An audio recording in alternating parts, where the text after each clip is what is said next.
seem to have a lot of guys open in the passing game. Just what, They weren't open, they were wide open. Okay?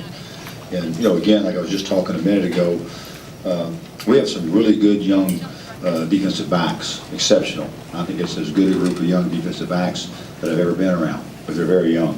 And we came into the game today without Albert Evans, and he's our most experienced player in the secondary. And we came into the game today without Mike Urkel, who's in our top 3 corners. And so we had to activate a freshman off the scout team, Armando Harris. And he's a really good player. I think he's an outstanding prospect. He showed up for camp. He wasn't here this summer, so he didn't get a head start like a lot of the young guys did. So he's been on a scout team, the show team, if you will, up until Tuesday. So we played him a lot, and he did some good things, but he made some mistakes along with a lot of other young guys. But yeah, there were some big holes, and they threw some great passes. Some of them were just kind of thrown up, and they were the only one there in the middle of the field to catch it. We weren't even around it. So we had some busts in the secondary, or at least in the back half of our coverage. It may have been the linebacker some too, who knows, but it was obvious that we were not where we needed to be, or close at times, and that enabled the score to get lopsided early. And I felt the same way offensively. We're still trying to develop a passing game, and there were some times that we had enough protection and had a chance to complete some passes, and we weren't as precise on our routes, and that forced us to have to go out there and punt, put them back out on the field, so the score got lopsided early. I mean, it's always tough when you're playing against a team this good in an environment like this to get behind a significant amount early. It's difficult. Danny, what was the offensive game plan today? I mean, you knew Ohio State had a great defense. What was the plan? Well, I don't want to get into that extensively about the game plan, because we might want to use some of it later down the road. But if we would have executed it better, then it would have a better game plan. We didn't execute it very well, but I don't want to really get into the game plan right now, because it's one we're going to use down the road. But we thought it would be to our advantage to spread them out some and get some of those creatures away from the line of scrimmage and away from Rob Henry, and try to manufacture some run game. Well, that was part of our game plan. just start with Rob. Too early to tell whether anything's broken in that finger? It's too early to tell, but anytime that you have an injury to your finger on your throwing hand, that's a concern. So we'll wait and see. The concerning part is we're really getting deep down the depth chart at the quarterback spot. We are playing with our 4th and 5th quarterback, and that's tough. That's really tough.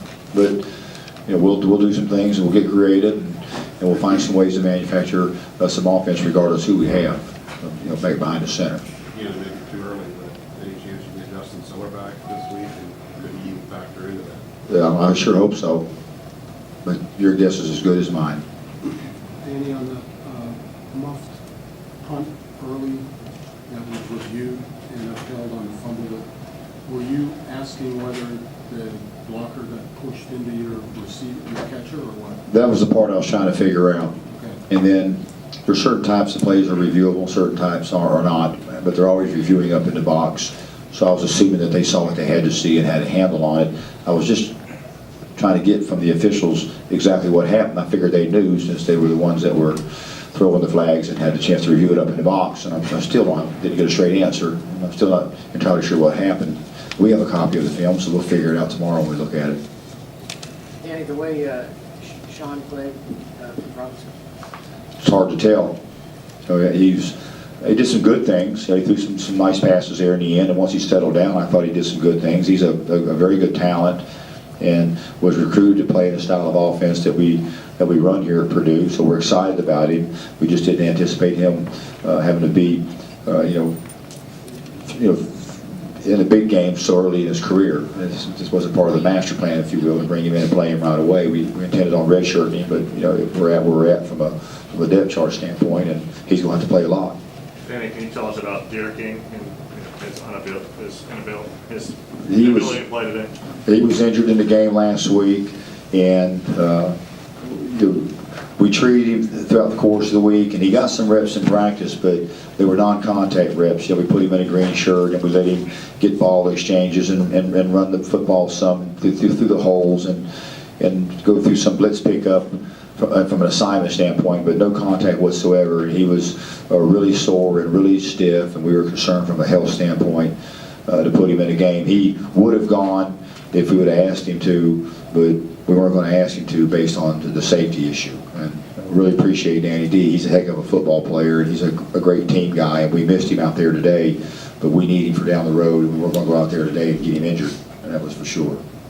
Coach, on their first possession, they seemed to have a lot of success running the football, and they could not do that last year against you guys. What was the difference in the 2 years?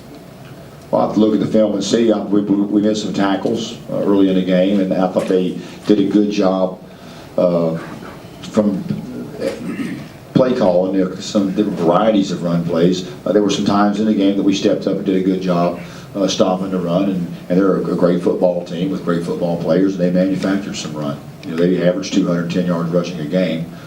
So I wasn't surprised to see them go out there and manufacture some run game. We thought we would be more successful early in the game.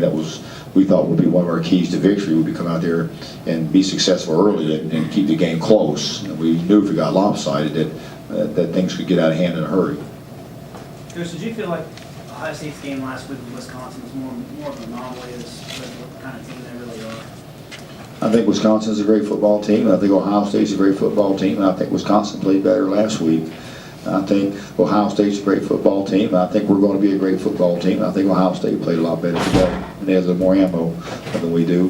We have an unbelievable amount of young guys out there on our football team right now. It's been a long time since I played with this many young people, decades. Danny, can you talk again about the message to your team after the game and what you guys take from this one? Well, we talked about a lot of things, but obviously we're still in a good situation right now. We have some good football players on our football team, and we've been successful so far this season at a lot of things, and we need to stick together. We didn't play as well today as we needed to, but we need to stick together and move on pretty quick because we have great challenges in front of us from a competition standpoint. Every team we're playing that's on the schedule is a good football team with lots of good players, and we'll have to play really well every Saturday to have a chance to win.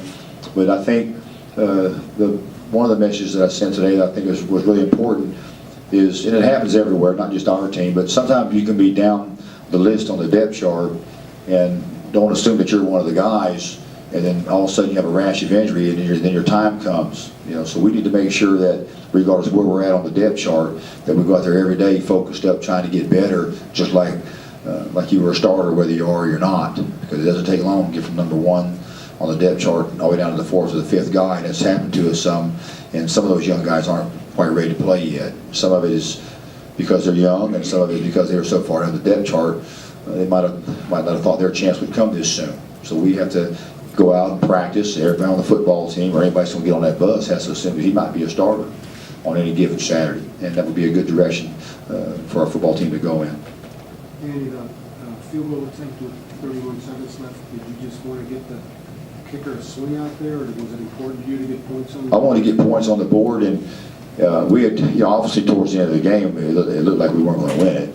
It looked like it was out of hand, and I was hoping that maybe we could get that ball stopped somewhere where that record was at, and maybe you go out there and knock that record, through the goalpost today, and that would have been something for us to be excited about and something for us to build some momentum with. And it wasn't a record kick, but it was one that was certainly within his reach. He nails those all the time. He didn't hit the ball. He didn't strike the ball well. That's why he didn't go through the uprights. But I did it because I didn't want to get shut out. Take one more. We've got the student athletes coming up. One last question. Anybody? Did they do anything different to Kerrigan this year than they did last year? Because he had such a great game this time last year. He had a pretty good game today too. He got some sacks, and he was chasing him around in the pocket. And I thought Terrell made some nice throws down the field, but I thought Kerrigan played well today. I thought he made some tackles. I think he had one sack, and then I think he had some hurries, and he forced him out of the pocket some. They did a better job of running away from him today, and they were productive at the end of the play. But I thought Ryan played well. We pulled him out in the 4th quarter to avoid him getting an injury. He's very, very important to us.